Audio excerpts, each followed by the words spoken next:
on. She can't. All right. So, hi, everyone. This is going live. And if you are tuning in, give us just a few minutes while we check a couple things. We're trying to make sure that you can see the presentation that our guests today want to share. It looks good on their side. It's not looking good on my side. So what I'm going to do is I'm going to see what you guys are seeing on my other screen here, on my other computer, and then we're going to go from there. So just if you want to take a sip of coffee and kick back, just give us a second. All right. And I am looking on Facebook, and it looks like to me, hey, Keith. Hey, Hey, Susan. Oh, my gosh. Sue, I miss you. I haven't seen you for so long.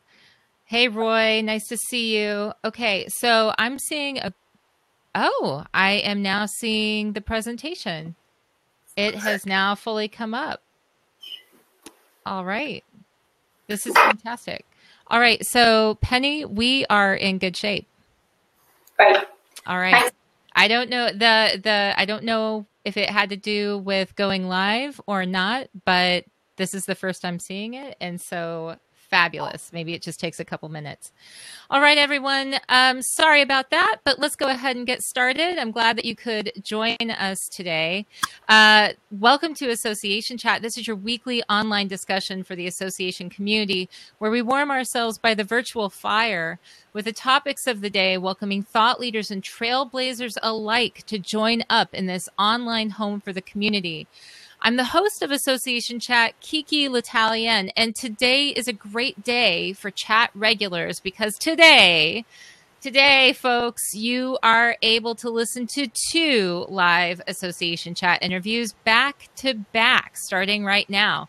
This first interview is all about GDPR, and if you're not familiar with it, where have you been? It's been a month since the General Data Protection Regulation took effect. This is known as GDPR. And what has happened since then? Are you still scrambling, trying to figure out if you can, do the things that you need to do? Are you feeling pretty confident that you've got things taken care of, or are you concerned? I was concerned about finding out what questions people still have, what kind of questions that they are asking compared to when we were leading up to the 25th of May. So today we have the Trust Bridge with us. They are going to talk to us about what's happened since GDPR went into effect and the questions that we all need to be asking ourselves today. Which murky rules have been clarified and which remain shrouded in mystery? These things we will talk about today and more. Our guests are going to help answer these questions. With us today, we have Carol Tolo. She is Associate Consultant of the Trust Bridge. David Clark, Chief Technology Officer with the Trust Bridge. And Penny Hayes, the Chief Commercial Officer with the Trust Bridge. And folks, I just have to mention, there's a call to action button on Crowdcast that if you click on that, it will actually open up a different page that will take you to some information about some online learning where you can learn even more. You can actually take a course and learn different lessons about GDPR. But don't do that right now. Do that in a little bit. For now, I want to jump into talking a little bit about where we are. Welcome, you guys. I'm so glad to be talking to you again. Thanks, Kiki. Hi, Kiki. Thank you. Hi. So, okay, where are we now? I love this presentation. It's a Judgment Day, the 25th of May. Oh, the countdown clocks. We were definitely talking about this. Hey, Jed, nice to see you online. Oh my gosh, it's been a while. Yeah, so let's talk about the fallout. Jed says, can't wait to hear about the GDPR fallout. What kind of fallout has there been? Where are we now? Help me, guys. Get us started on where we are today with GDPR. Thanks, Kiki. Yeah, I think it was kind of an interesting kind of evening, 24th of May. Not sure about Carol and Penny, but I was up till at least 1 minute past midnight and I found the world was still flat the next day. Nothing had changed. So, yeah, I was kind of looking at social media, see what was going on. There was a lot of chat about how people could do subject access requests and how to put them in. So generally, the 25th, I think for most of us, was actually quite a quiet day. Mm-hmm. There didn't seem to be kind of anything kind of going on that we needed to be aware of. We were just carrying on, kind of finishing off what we needed to do for the clients that we have. It's kind of a kind of free-form kind of chat we're having today. We've got slides here, just to form a part of the background to kind of see what things we have seen come to fruition and what things we still think may come to fruition. So, you know, at the end of the day, it's still about desired outcomes and managing risk. Well, so one of the things that I wanted to ask you guys about is this question of, have the questions changed? Do people seem to be more informed now when they come to you and they're seeking advice than, say, like a few months out? You know, we started talking about this and did our interviews months leading up to May 25th. And I'm just curious about the types of conversations you're having now compared to back then, because are you finding that people are more aware, or, you know, is there still a lot of misinformation out there? What's going on with the types of questions people are bringing to you? So, KiKi, Carol here.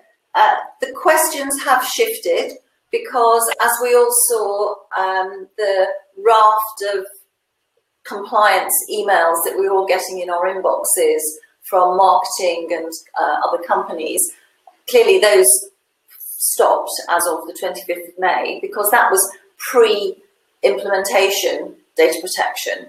Now it's changed slightly in that awareness is very high, but I think frustratingly for us at TrustBridge, the awareness is more about GDPR as a problem rather than as a solution, as about how it is instilling, I suppose, trust and confidence in you operating your business, especially if your business is data-driven to any effect. The shift in questions now has been, we aren't doing very much, or we've got basic statements on our website. We know we should be doing more, but actually, are we too late? I would say that's one of the big questions. And our answer to that is no, it's not too late. There are still things that you should be doing, and there's still a period of grace, really, to show that you're evidencing good practice, that you can be, people can be confident if they're dealing with you, your association, that they will know that the personal data that you're holding is being held securely and safely, and that you're treating it with respect and managing it responsibly. So one of the main questions is it too late? And also, what's the most important thing that we should be doing?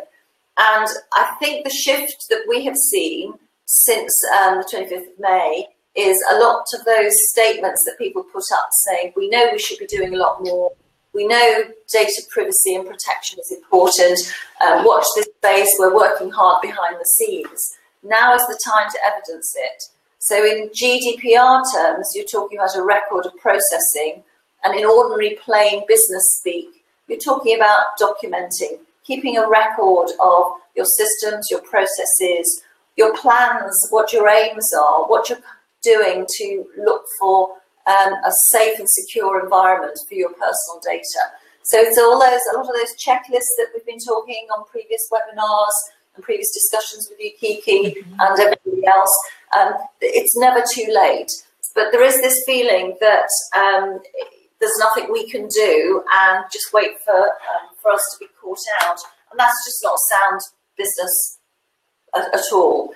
I would say that one of the other things that we've found is, certainly with quite a few US clients who are providing services to those in Europe, to EU citizens, or operating a conference or something like that in Europe, people have different deadlines. So if they're working towards a big event, say in September this year, based in a European city, then that's a sort of internal deadline they've got to look for being fully compliant and to be able to operate comfortably within Europe. So there are different deadlines moving around, but at the basic point is, it's can you afford, with all the changes that are happening with data handling, can you afford not to be seen to be responsible in handling that personal data? Yeah, I think one of my fears has been, I think right as we were approaching, there was this onslaught of so many people who were, adding the privacy statements to the websites and the notifications, and still every single website you visit, the emails that are saying, are you still okay with being on the list and all of this stuff. I'm happy to see that people are more aware and concerned about it. But as I'm checking my WordPress, website, and it provides me with a plugin that will automatically do the thing that is like the bare minimum that I need to do in order to, I don't even want to say this because I don't mean it, but to be compliant, right? I think that what happens is that people select that tool, or they do those things, and then they think they're done. And when we look at the purpose behind GDPR and what we're trying to accomplish, it's deeper than that. And I think that seems to be a real challenge. So when you're helping organizations out, what are some of the more egregious pieces of misinformation that you find yourselves dealing with, where maybe people feel like they've done everything they need to do, or they believe that the regulation says one thing and it's totally wrong? What are some examples of people just getting it wrong? I wouldn't say that people are getting it wrong. I think people are trying to avoid it. Mm-hmm. As we said earlier, our big message is that this is just about good professional business practice. This isn't something that you can sidestep, or you can put a disclaimer on your website or your service about it. I would say that there has been traditionally a culture which is to say to all comers to a website, to a service, to an online service, to be able to say, you come at your own risk. Mm-hmm. I suppose this is an enormous seismic shift away to the rights of the user. So if a user is coming to your site, your conference site, your event site, your webcast site, you can't any longer, and you shouldn't want to any longer, say, by the way, this is as accurate as we can get it, but don't rely on it because you must take separate legal advice. I would say that we've seen a lot of that, where people will have had a very nice privacy policy on their service, on their website, but immediately it's followed by some form of online disclaimer mm-hmm. or terms of use. And I think what we've spent a lot of time with clients doing is being very clear about the message they want to get across and how you integrate that so there's a coherent narrative, a coherent story. You come to us for a particular service, or to be a member of our organisation, or to attend one of our events, or to get some professional assurance because we're working in your community, and we will take you through what happens to any data that we collect from you, any other data that we may hold about you, and how long do we keep it, and what access you have to that data to correct it. You need that story, that DNA link from the beginning to the end, and you can't break it up. So I would say the one thing that we've seen where people are getting it wrong is more in that messaging, that they have a number of overlapping and often with a disclaimer, legal focus, where there is a place for that, but actually just think about getting your narrative and your story correct and putting it into your privacy policy.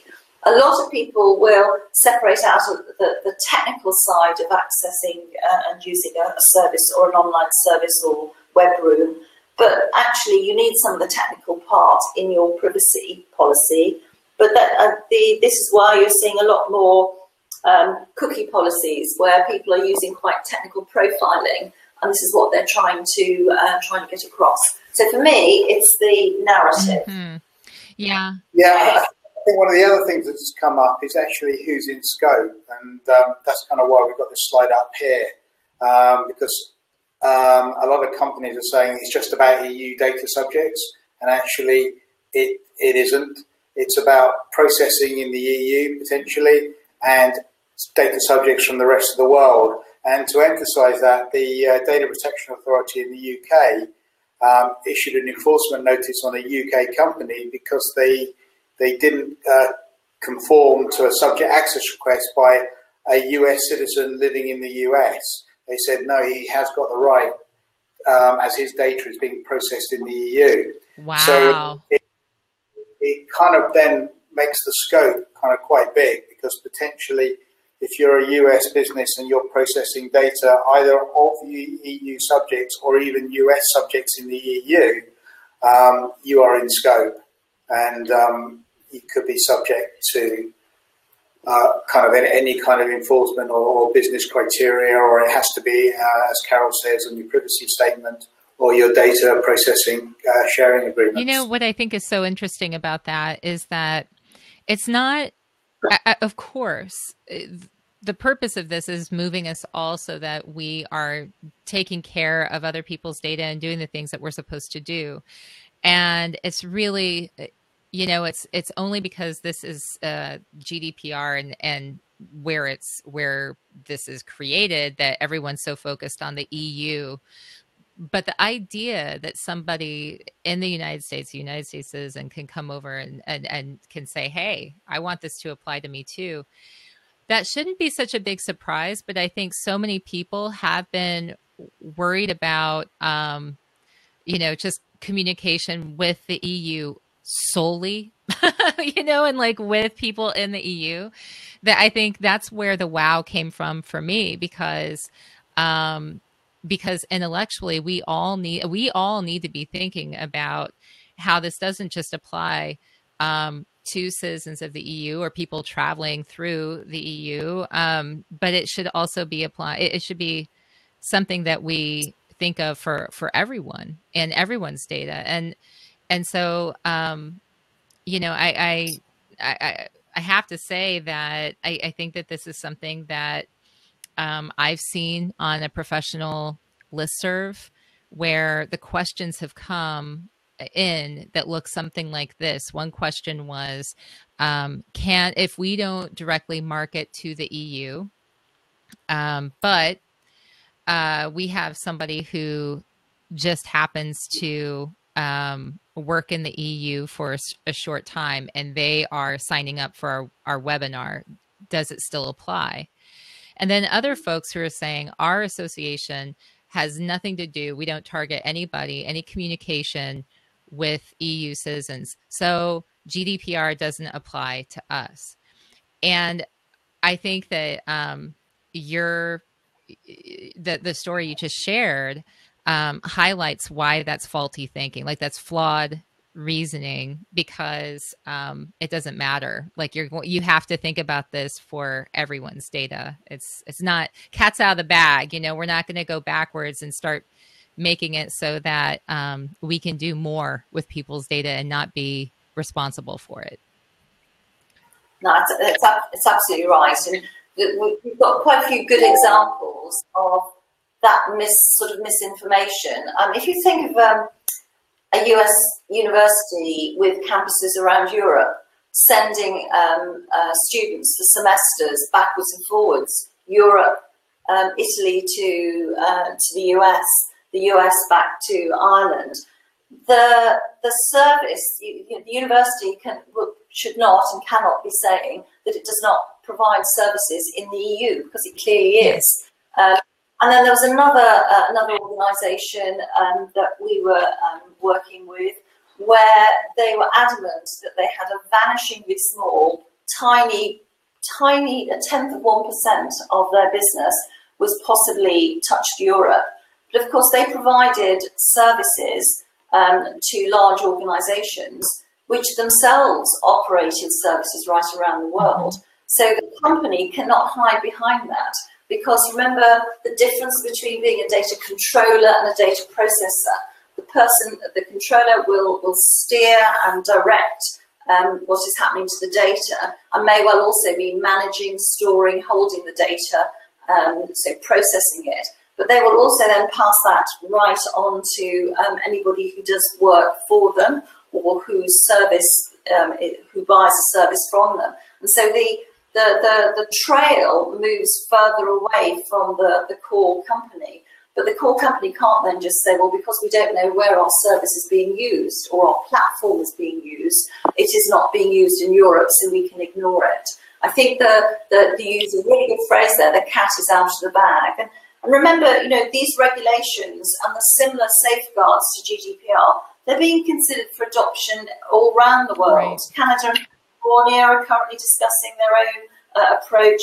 And it's our belief, as you said, the cat is out of the bag, that governments globally and in the US will adopt suitable safeguards for personal data, because that's the issue that concerns everybody at the moment, even without there being any damaging data leakage or data breaches. It's just about people feeling confident about how their data is being used. I want to remind everyone that if you are signed in to Crowdcast, the Crowdcast platform, we have some pretty cool little features here. One of them happens to be polls, right? So you can actually respond to the poll questions that we have.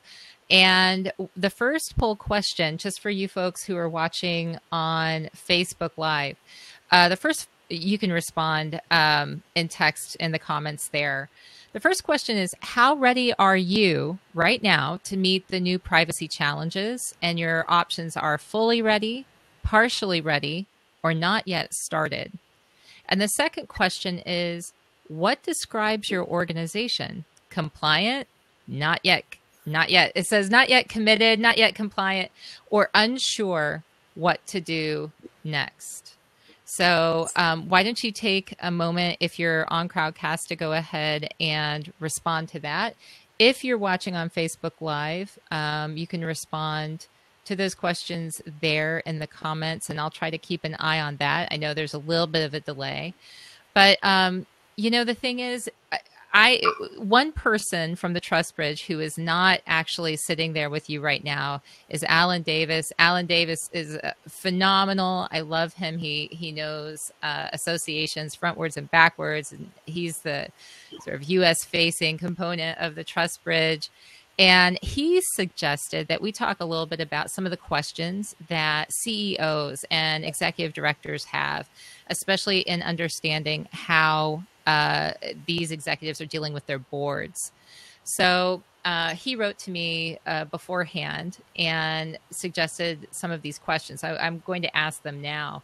One of them has to do with, as a CEO, I would be interested in knowing how associations are managing dealing with their boards. Is there strong involvement? Are they keeping their distance?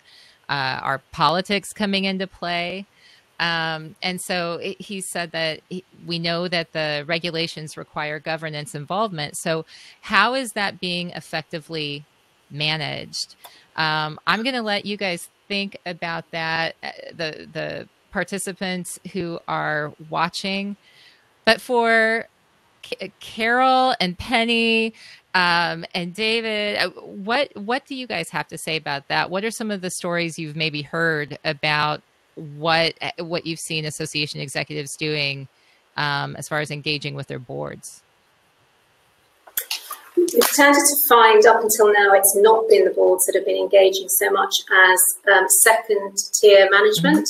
There has been an issue for them to persuade and encourage their boards to get involved and actually realise how important this is. So I think, as Carol just mentioned very briefly there, that California is one of the states that's looking at GDPR as a template. In fact, I think something's coming into play in November. Canada also. I think as this starts to become more, people become more aware of this, then clearly the boards are going to start to become more aware.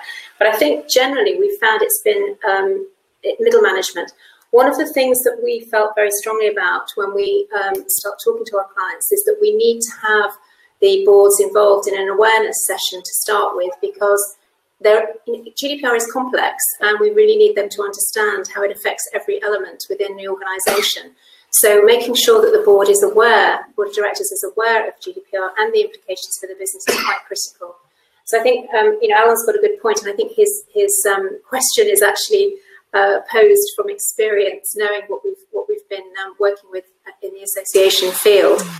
I think probably that my colleagues here are nodding. So yes, we agree with that, but it's not just in the association world. We're finding this is also in the commercial world over here with some of our commercial clients, that it is an issue. Can I add to that often where we've gone in over the last 9 months or so, right from the beginning, to organisations and associations that have got themselves really prepared in advance.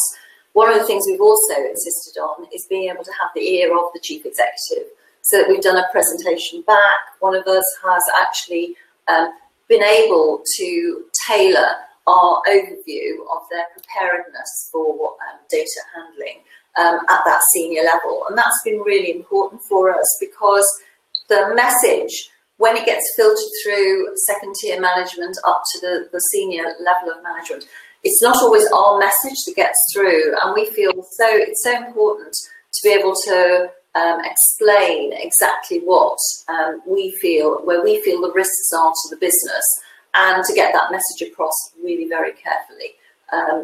We can't stress that enough, really. So when Alan is talking about how our the boards of organisations, associations, are they understanding what real governance is?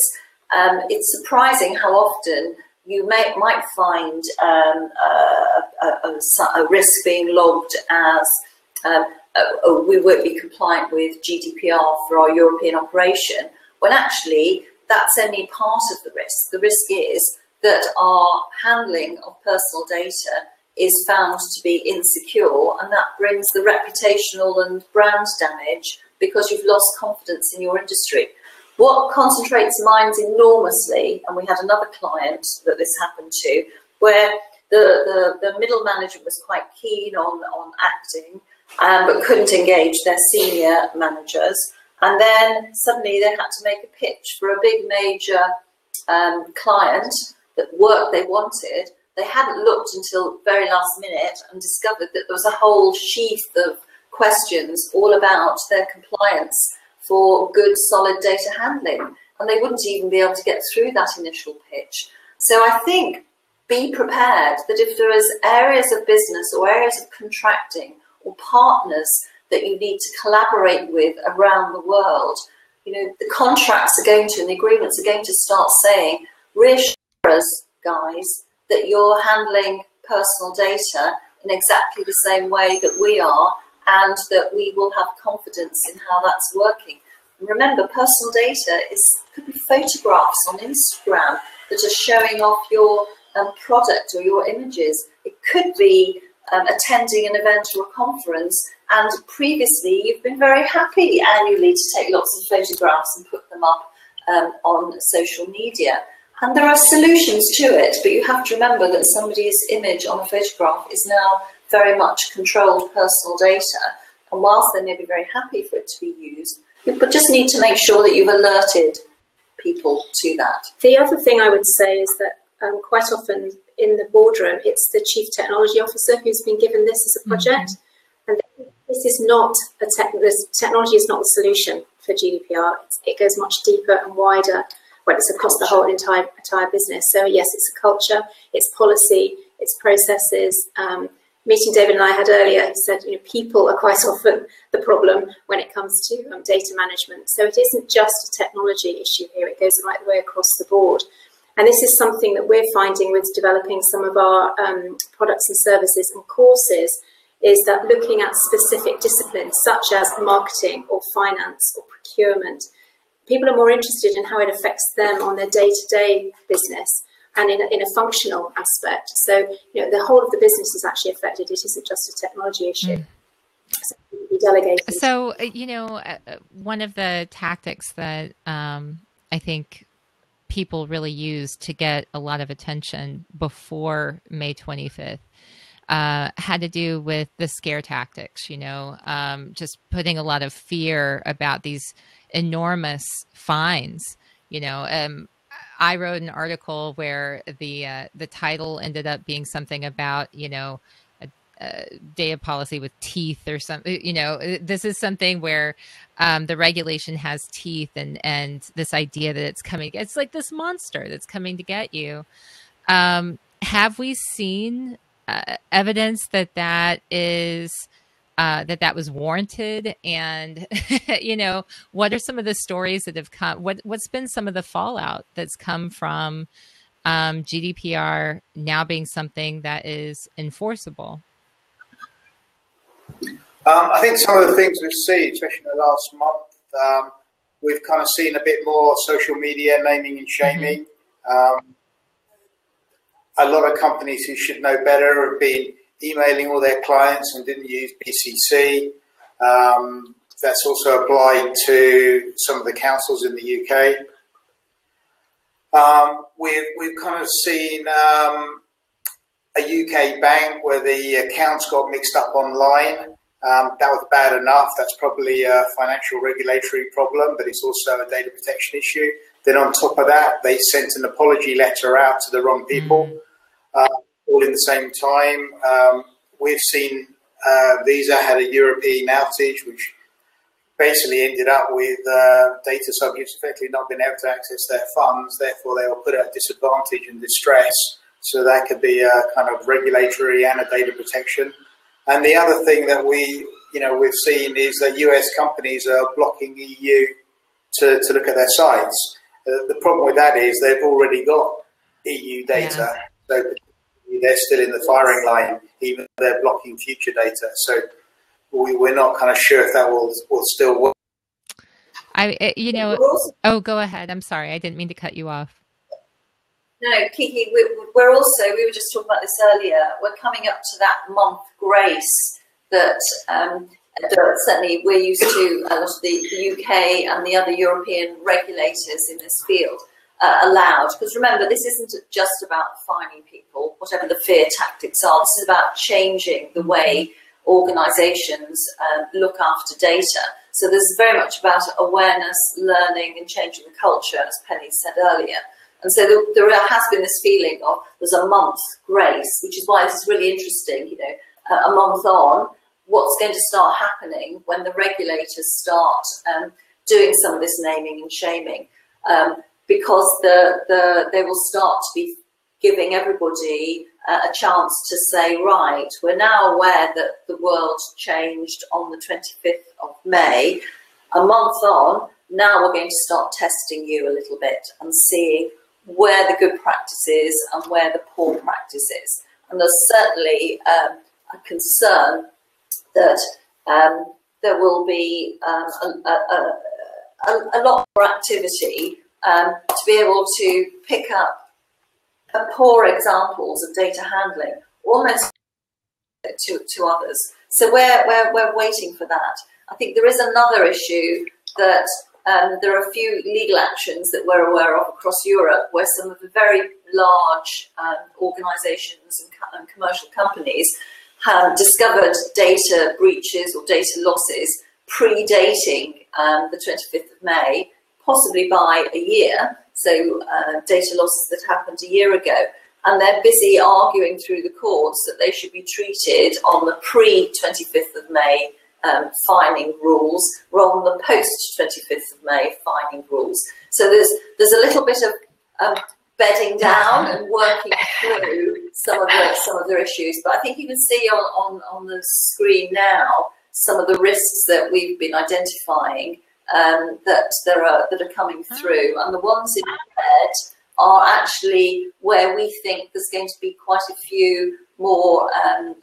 bit more focus on that. People know that if you look down on the fourth bullet point, if you can see that, what the new data privacy principles are. They know that you have to alert to breach as soon as you know there's been a data breach, and certainly within 72 hours. So some of that is the basic underpinning of the new regulation. but it's the effect it has on business about mapping your data and understanding your data landscape, about looking at your contractual obligations, which, as David was giving an example, actually already extend into the EU, even if you think you've blocked that. It's about what you do. SAR storm means what you do if you're suddenly inundated with lots of people wanting to have access or know what data you're holding. So there's a slight shift that we're just waiting to see how this works through a month on. I have to, so what I'm seeing on Facebook Live and what I'm seeing on the screen here is still on the intro slide. It still shows the title slide at the beginning. So I'm not sure how much of the content I'm missing or some of the viewers are missing maybe on Facebook, but just a heads up that we might not be up to speed with where you are in the slide deck there. But we'll make sure you have access to the slide deck for any people who join. Wonderful. Yeah. And for all of you who are watching right now, on assnchat.com, you can go in and not only can you access some of the resources that are mentioned here in the chat, but you will also find that there are previous posts to the TrustBridge online learning portal where you can continue to learn more about GDPR at your own pace. You also can find the previous interview that was done with the TrustBridge. And you can always go back to some of the previous interviews that we've done on the podcast as well and listen to those in audio if video is not your preferred format. Okay, so just had to get that out there. Also, if you are on Crowdcast, you will notice that the call to action button will take you directly to the online learning portal that I just mentioned. And I do want to ask you guys about that a little bit later before the end of this in about 20 minutes, because I want people to know a little bit more about what this online learning portal is. God, I can't even say it. I can't even get it out.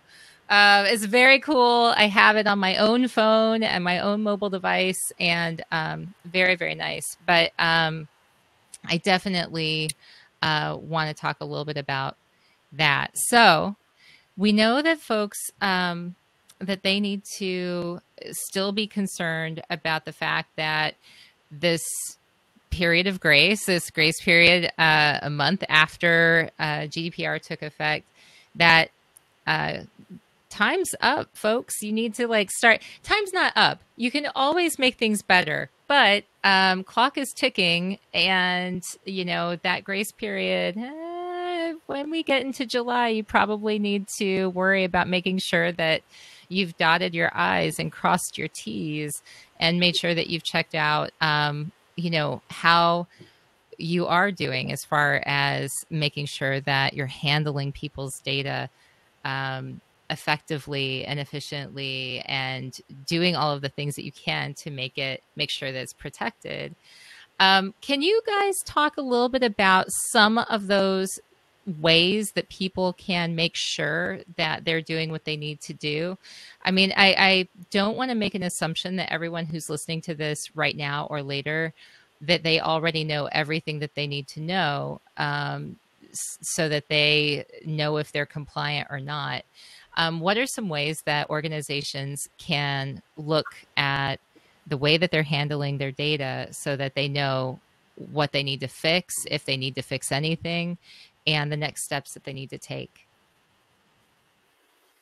I think we would say the very first thing to do is think about your window onto the world, because that's how you're going to be judged.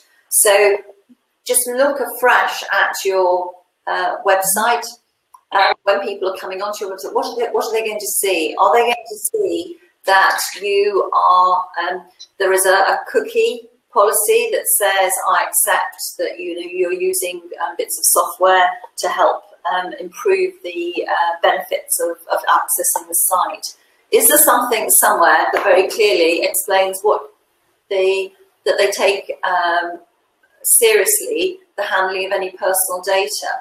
Personal data could just literally be the names and addresses of members, but members want to know that you're not going to send out their contact details to everybody unless you've actually set out what you're going to do that up front. So cast a challenging third-party eye over your window, which is your web page, your home page, and just think, what are we saying about personal data? Because as we've all been saying in the last half an hour, it's not too late to show willing and to show that you did in your organisation understand the responsibilities about what you're doing with personal data. So look at that. That would be the first thing. We would also say within our sort of top 9 things that we would recommend that people do. We've touched on making sure senior management are aware and are leading from the top on the importance of this accountability. But think also about, are you making your colleagues, your teams, your staff aware of what they need to do? Will they recognise if they do inadvertently send an email out to a completely different part of the mailing list, or they inadvertently share contact details for a conference attendee with another organisation or another part of the organisation? Are they aware? Have you trained them just in some of the basics about what good data hygiene, good data practice is? You know, there's a very easy top 3, top 5, top 10 things that you want people to do, even if they're walking around an office, or they're walking around an event, or they're using mobile technology, or they've got a tablet or a laptop, that they aren't exposing the content on that laptop, which has personal data. You know, even we see on trains now, a very popular thing is the screens that you can get, so that the software you can get, so that nobody can actually read your screen if you've got to look face on. Little things like that would just show that the organisation was taking this really seriously. So for me, my colleagues may have a different view, but I would look at what that first message is when you go in, and you can very straightforwardly get your narrative right from your website. If it says you've got a privacy statement, or it says you've got terms and conditions, then you can go in and you can look at that. They may not be fully compliant, they may not say everything that good practice would require you to do, but at least you're showing that you're taking this seriously. And make sure that all your staff, employees, all those who you deal with, that they also understand what they have to do. So they'd be the first 2 things that I would look at. I think for associations as well, you need to make sure that your members understand what their obligations are as well with GDPR. We've been talking to a number of associations as clients, but really it's also their members that now need to be made aware, and associations can certainly help through awareness and through education. So that would certainly be something that we would encourage you to do. We've actually seen, haven't we, where some associations have branches elsewhere and around the US, where actually anybody who accesses their database can see all the records and all the personal details, even of chapters outside their own control. Now, if in capturing that data, and ensure if you become a member of a particular chapter or a particular part of an association, if you make it very clear that you store this information, this data, it allows you to provide services, membership lists, keep them up to date with news and alerts and events, then that's fine. But it might come as a bit of a shock to someone suddenly to realise that their data is actually being held, some thousands of miles away, and is accessible and visible to others that they did not expect that to be so. But again, the solution is be open and transparent about what you're doing with the data. Know what you're collecting, know what you're capturing, know what you're doing with it, and tell people what you're doing with it, because they're not going to object. By being a member of an association, you want to get the benefits of being part of it. But of course, you might need to just spell out a little bit more clearly what you do and where you store that data. That really comes back to point one on our to-do list, which is data mapping. And what we've been quite surprised at is how few of our clients who hold a lot of data, how little they know about where it is and where it's going and who's storing it and who's doing what with it. So that first step of actually mapping the data coming into the organisation and where it then goes within and outside of the organisation is absolutely critical. At that point, you can then start to identify potential breaches and other controls and policies that you need to be putting in place. We said earlier, didn't we, that often it's the chief technology officer, the chief information officer, the techie expert who sees this, or the senior management see all this area of regulation falling under their control. But in fact, it's all about information management. It's all about the business that underpins your association. And it should be those who are closest to that data, whether it's an Excel spreadsheet, whether it's a mailing list, whether it's however that data is held, those who are closest to that data should be the named asset owner. They should be the ones who will be able to explain why this data is held and what purpose it's held for. Don't allow others to take ownership of that. So our data mapping is also about understanding who is the primary lead, who takes ownership of that asset and actually is safeguarding it. It's under their custodianship. And it might be the marketing database because it's the marketing manager. That's an obvious one. But one of the things that we found in helping organisations to look at the pinch points around which information and where information and data is shared is quite often things fall out and nobody owns it. And so we've actually had to say, well, somebody's got to own it. This is a valuable data source. So it looks to us as if this should sit with you.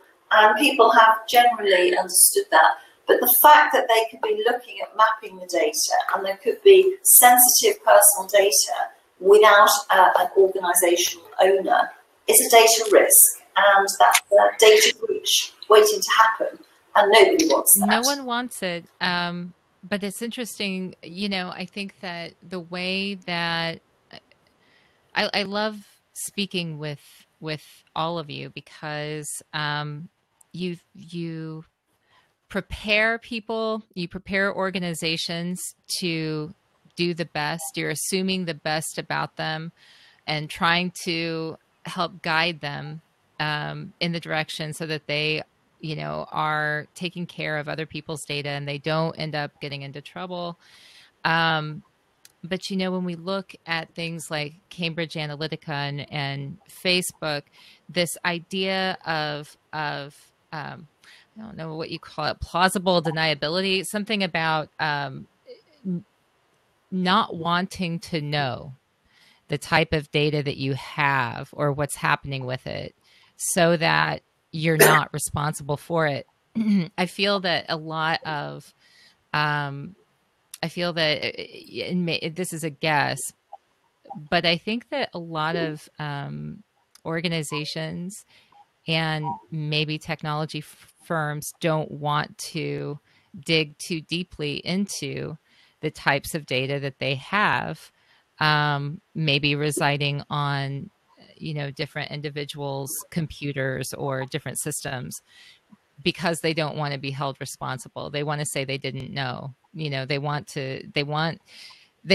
to be responsible for it. And because of that, I think that there is this idea that, in a kinder way, it's sort of, they do want to sidestep some of what they need to do in order to best take care of potential problems and pitfalls that could happen because that data exists out there. What are your thoughts on that? And, do you have any words for, organizations where, maybe the CTO or the CIO or the CMO or the CEO, any of the C-suite have a niggling feeling that there might just be a problem with data that's out there that they they're not sure exactly what's being collected, and they're not sure they want to know. I just kind of want to drive that home a little bit for people, because I have a sad little bet with myself that maybe there's more of them out there than we care to think. That's a tricky question. Sorry. I'm sorry. Do your best with it. And if you craft it and go in a different direction, that's totally allowed too. It's fine. I think the point that we would always make is that the plausible deniability, I'm not sure that Facebook's was very plausible, by the way, but plausible deniability doesn't get you competitive advantage. It doesn't get you feeling good about the principles and the ethics of what you are as an association. You're representing a very credible professional trade group of individuals who come together as a cohort to be part of that network and to share good practice and to feel good about being part of that sort of system. The idea that you could play fast and loose with areas of data and just pretend you're not very clear about what it is, it'll take you so far, but one day it's going to land you in a bit of trouble. And surely it is better to be able to be on that journey to being a responsible data handler and a responsible organisation when you're dealing with members. I mean, I think membership organisations, those who choose to pay their dues and to belong, they are going to be such an important, valuable asset, because without them, associations will not work. If people start walking away and you don't have that competitive advantage, then you're really not going to be representative of the association that you want to be. We certainly haven't found that. I would say that in all the clients, all the organisations that we've been dealing with in this sort of field, once people are aware of the risks, they try very hard to fall behind and fall behind the rules and do their best. They may not want always to go the full road of following all the steps, but they certainly want some cover, and they certainly want to be able to evidence that they were acting in good faith. Because, you know, who wants to stand up to a member and say, actually, we had no idea that your data was going to be used in that way, and we didn't do anything about it. Although I suppose we did really think that this could happen at some stage, but never mind, we'll sort it out now. To us, that is really not sensible professional behaviour. And I think we also feel, in talking to the association clients we've been talking to, that they want to set an example to their members as well, because obviously, as I said earlier, their members will be needing to follow GDPR rules and regulations for their own customers and clients as well. One of the things that we always, you've heard us say this before, KiKi, we emphasise the benefits of GDPR. For those people who can see the screen, we've got a number of benefits listed again in the slides, which we'll send over to you. We feel very strongly that GDPR is a positive element that's come into business processing, because we can now ensure that people understand where their data is and how they're managing it, and to have a little bit more accountability and responsibility in how they manage it. And for associations to use their own methodologies as an example to their members, we think it has to be something that they would be behind and they'd be promoting. I don't know if that answered your question. Yeah, no, it totally did. My question, I don't know that it was really as well formed as all of you responded to it. So thank you for that. I appreciate it. I mentioned before that I wanted to give you some time to speak a little bit to this really cool tool, the TrustBridge online learning portal.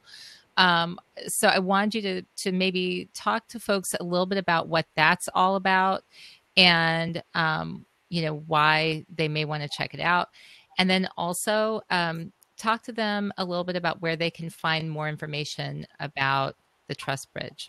But let's talk about the online learning portal really quickly.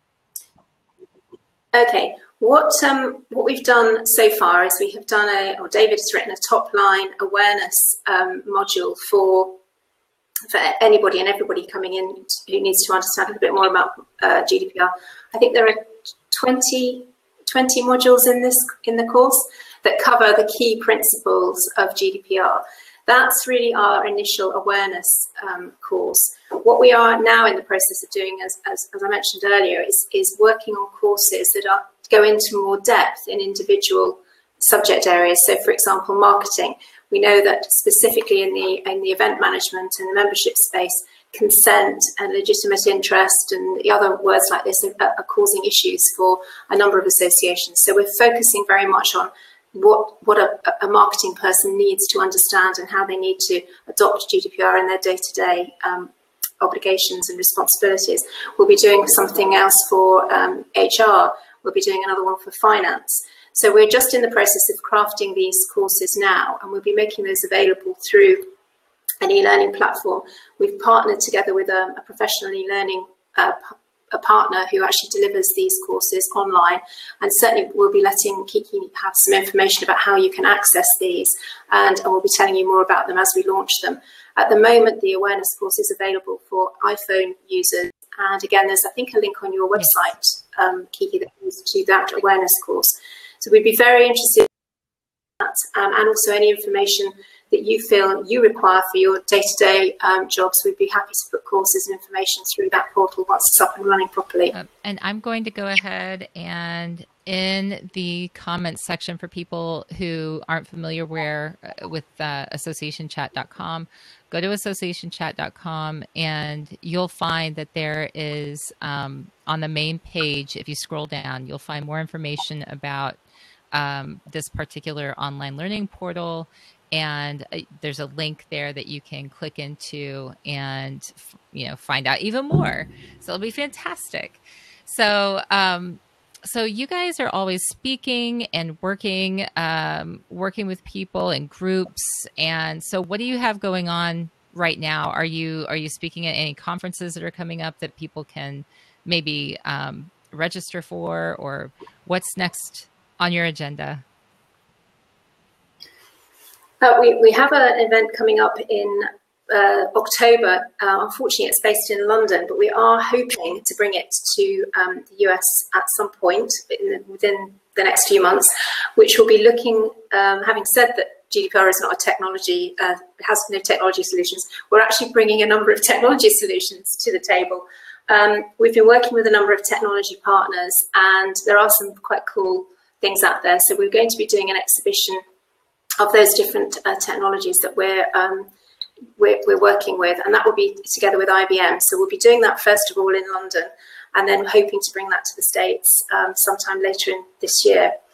The other areas that we're looking at, we've been asked by a number of clients, would we be available to them on an ongoing basis? So we're currently developing a program that enables clients to work with us on an ongoing basis. So we'll always be there on the end of the phone if they need advice. We'll also provide them with some information and interpretation as well as things develop. If there are precedent cases, for example, or anything new comes out from the regulators, we'll be making comments on that and circulating that to clients who've subscribed to that service. So certainly there are new products that we are identifying, new products and services that we are identifying as we're going along with some of our clients here. With regards to other speaking engagements, at the moment we don't have any others other than our IBM program, but we're very happy to come and talk to anybody who would like us to talk to you. I know, I heard my dog in the distance. I guess that's a sign, So thank you so much for joining me today. I want to thank our guests for joining us on the first of the back-to-back Association Chat interviews today. And thanks to all of you who are participating, whether through Facebook Live or on Crowdcast, or maybe you're listening to this later on the podcast. Thanks for participating and listening and being a part of this. I hope you've all learned something helpful about GDPR, where we are now, and where we might be going with it. And I hope that you can continue to stick around and join me for the next podcast. You know what, guys? If I struggle this much to get it out, this is going to be a really long next hour that I have. So thank you, Carol. Thank you, Penny. Thank you, David. I always struggle with David because there's David Clark, and it's like Clark in my head. I'm like, which one do I go with? But there you go. Thank you for participating and for joining me today. And until next time, everyone, keep asking questions to learn every day. As Joseph Campbell once said, the cave you fear to enter holds the treasure you seek. All right. See you next time. Thank you, everyone. Bye. Bye. Bye.